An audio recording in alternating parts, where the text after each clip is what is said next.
Hey there beautiful people, it's your boy Tim. Right now I'm at a banana plantation. It's right by my villa out in Tenerife that I'm staying at. Been here for a week, I fly back home tomorrow. The sun's just set behind La Gomera. Currently doing a water fast, so I might be a little faded, tired, especially towards the end of the day. I do want to lie down, but as it's my last day I wanted to get this out there. So I'm going to find a spot down in the plantation and set up.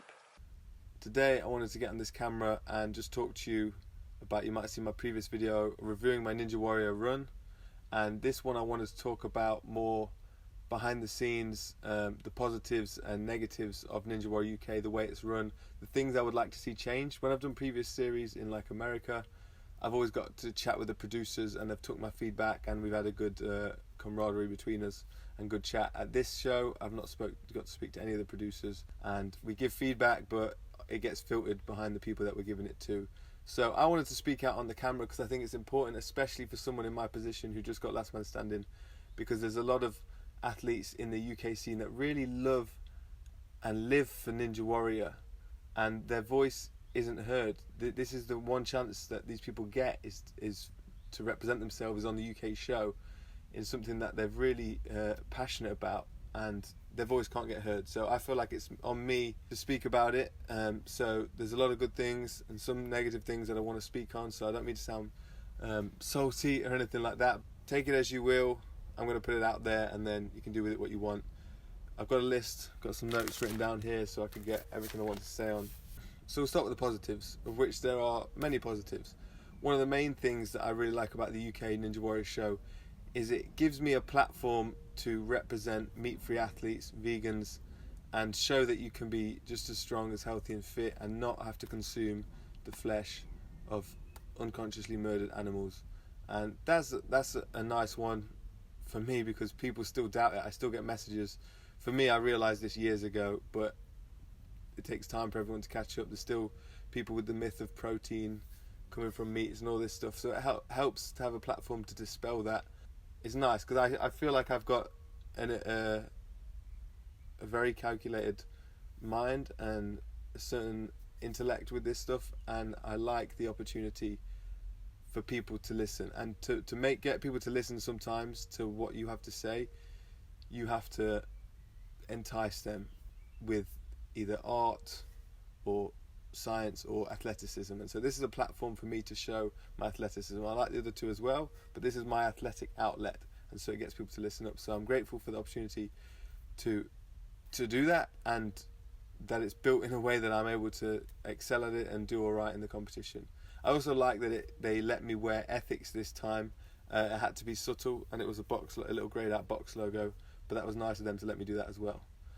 Also really like Chris Kamara, although I get messages from people that don't like that guy because they say he makes a joke of it. I get the shtick. They need someone like that. It's the UK. There's a certain type of humour that they do here. Ben Shepherd's a very friendly guy.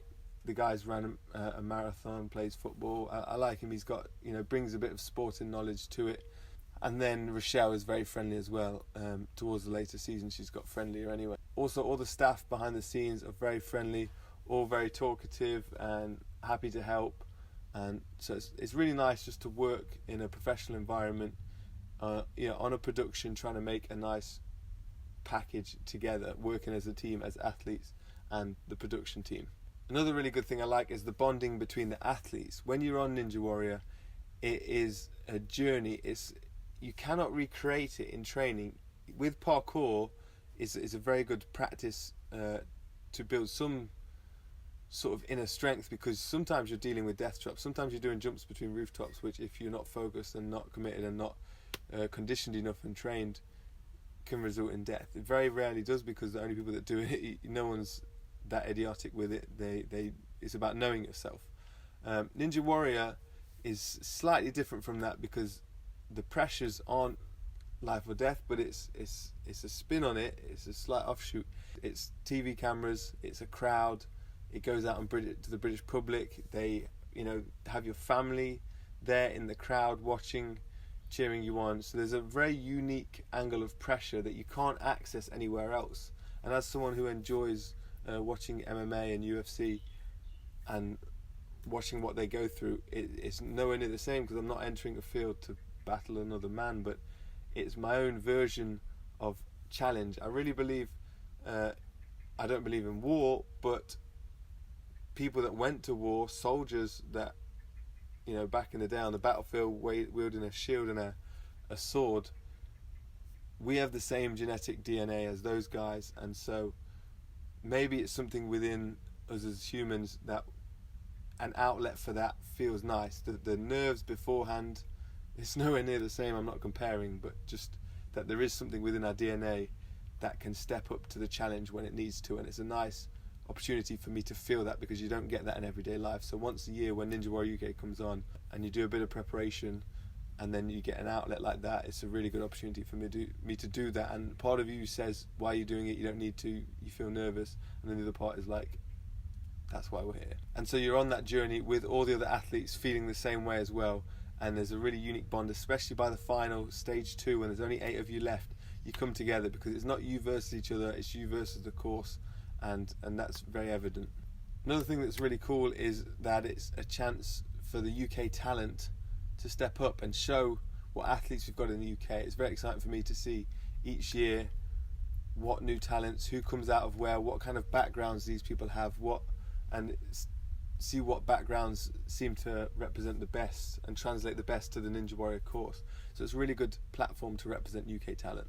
Now that's it for all the positives that I've thought of for UK Ninja Warrior.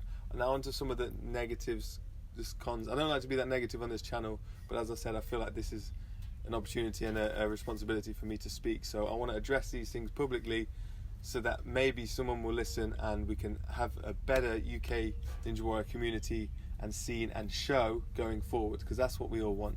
Now, one of the biggest issues with the show is that they don't allow many of the competitors from the previous years on each season. Now, in other countries in America and Europe, they allow about 50 of the top 50 competitors. Anyone that makes a semi-final, I think, or the final, gets guaranteed a place back, and they know they're getting a place back. In this one, no one is guaranteed a place back, apart from potentially the last man standing. So sometimes they take like 3 or 4 competitors back. Now what this does is it really kills the grassroots of the UK Ninja Warrior scene. I've had friends quit their jobs to focus solely on Ninja Warrior training for a year, to come back and take on the course and then not get an opportunity back on the show, and I've seen them heartbroken. And this is really hard for me to see. I don't take it as seriously as these guys, and these guys really live for it, and you know, they get wet on the course, they come off. Rochelle says to them, we'd love to have you back next year, which is just a flippant comment from her.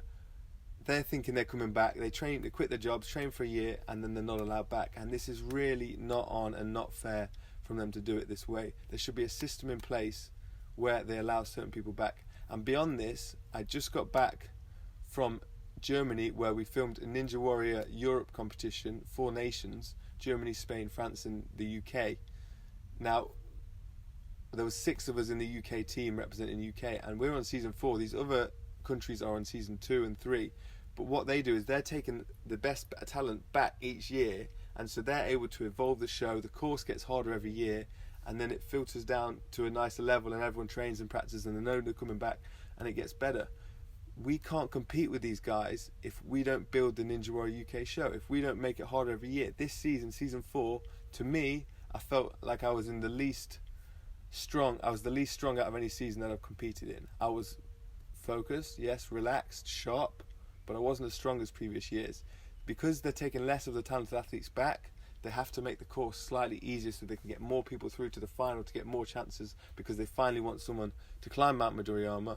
Not to mention the fact that they only gave me 3 weeks notice before that. Another thing that I found quite upsetting and a little bit disrespectful was in season 1, as I mentioned previously, they wouldn't buy me a vegan meal. They wouldn't support my dietary choices, my spiritual dietary choices. And then in season 4, when I was raw, I asked them to buy me some fruit, or if they would buy me some fruit, and they refused to buy me fruit and support my spiritual dietary requirements up until the final. In the final, they did go and buy me some fruit pots, which I'm thankful for, but up until then, I just bought my own watermelons. I brought my own water in a glass bottle. I didn't ask them to buy me water. I'll always bring my own distilled water, but they won't buy me fruit. And it's just a little bit of a shame when it's a TV show. I check the ratings, you know, they average 3 million viewers per episode. every episode they've got that text-in play thing where you can text in £1 to win some prize money. You can win a car. Saturday night TV on ITV, there's adverts running in between all throughout the show, so they're getting paid from the adverts. I know it costs money to put on a show, but they refuse to buy me some fruit and support my spiritual dietary requirements. It's a little bit of a shame. Also, with the Ninja Warrior European show, I got paid to go on that. I've been to America before in season 4, and I won the heats, the first round of the heats and the final of the heats, and I won $2,500 for the first round. I won $5,000 for the final of the heats, not even in the final. In Germany this year, they gave 30,000 euros prize money for last man standing. It was 250,000 if someone beat Mount Midoriyama, 30,000 euros for last man standing, and that's on season 3. UK is the only Ninja Warrior in Europe that doesn't offer prize money at all for Mount Midoriyama or last man standing. It's the only one, and we're one of the furthest into it with 4 seasons deep. Now, if there was prize money on the line, I'm not solely motivated by money, but if I would have just won 30,000, then I could focus on training for next year to beat Mount Midoriyama. I could focus on the healing. I could dedicate more time to it. I can't. I have to focus on my job, on an income, on surviving for now. There's money there. If there wasn't money there and it was purely for the spirit, and I felt like the show was purely the spirit of Ninja Warrior, then so be it. But there's money there. They're offering prize money at the break. They're taking commercials. It does feel a little disrespectful. The one thing I did win from the show, I won a badge. Make of it what you will. Also, there are course testers who work behind the scenes to test the course and make sure it's safe and set the distances and tweak everything. And these guys get paid a nice daily rate. I've been offered to be a course tester before. Now, I think the rule is if you become a course tester, you're not allowed to compete in the show for maybe 18 months after you test the course. And I've got friends that are currently travelling Europe from the UK that were previously on the UK show, that are every month or so they're course testing for another European show for 2 to 3 weeks, getting paid several hundred a day. And I could go and do that. I could go and do that and earn more money than doing the actual show and being an athlete in the show, doing that. So there's just a missing motivation there that I really think should be addressed. And you think half an hour later on the exact same channel, you've got programs like X Factor and Britain's Got Talent giving out crazy prizes for the winners. Now, I'm not saying I'm at the same level of athleticism as a football player, but each football player is making thousands every week. And for one person, to give prize money to one person who's of athletic potential on a TV show, it's not that much to ask. I sound like I'm begging too much for money here. I make my own money. I keep myself sovereign. This isn't about me. This is about the next guy that goes in there. I want them to smash it, and I want them to be rewarded fairly for the hard work and dedication they've put into their practice. Now, I don't mind the gimmicks of the show and the banter with people dressed as toilet paper and lemons and whatever. Some people, that really bothers them because it is an athletic show and it is not in the true spirit of Sasuke where it came from in Japan. One thing though that I've not spoken in the past, and I've avoided speaking on it because I really didn't want to sound salty about it, is they have a set of rules. You go through the rules when you enter the course. They tell you them. There's a referee there to enforce the rules. And in season 2 of Ninja Warrior, there was only 3 finalists that made it to stage 2. Me, Toby, and Owen the Stuff Mackenzie. Now, Toby went first, fell on the salmon ladder. I went second, fell a little further on the salmon ladder, trying to get to the unstable bridge. And then third went Owen Mackenzie. As he went across the ropes, the jungle ropes at the start, one of the rules is you can't grab the metal above the red. You've got to always grab the red. He grabbed the metal above the red and then went back down to the red. And in the edit, they cut to the crowd as that happened, and it cut back and he's on the rope. You can sort of see him do it. Then he got to the salmon ladder, and another rule is you're not allowed to jump on an obstacle and then jump back to the platform. 2 times he jumped to the salmon ladder, didn't feel comfortable with his swing, and then jumped back to the platform. And in the edit, they completely edited this out. I understand it's a TV show. Maybe they wanted a new winner. There wasn't enough action because you only had 3 people in stage 2. It was a very sparse episode. I understand that it would have been very anticlimactic for 3 people to get that far, 2 to fall on like the second obstacle, and then the third guy to get disqualified. It would have been a rubbish final.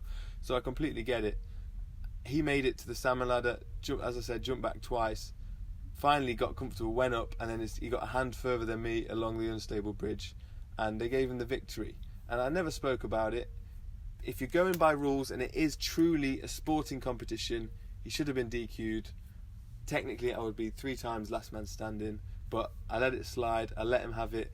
I understand that it is for TV, that it is a TV show before an athletic competition. I would just really, and this is just the final point, I would just really like the balance to come a little more towards respecting the athletes, supporting them, supporting their needs, their dietary requirements, offer some incentive to train and do well, offer some set in stone comeback schemes. So if you make the final stage, even if you make just a stage 1 of the final, what's that, 30 competitors, is it, or 15?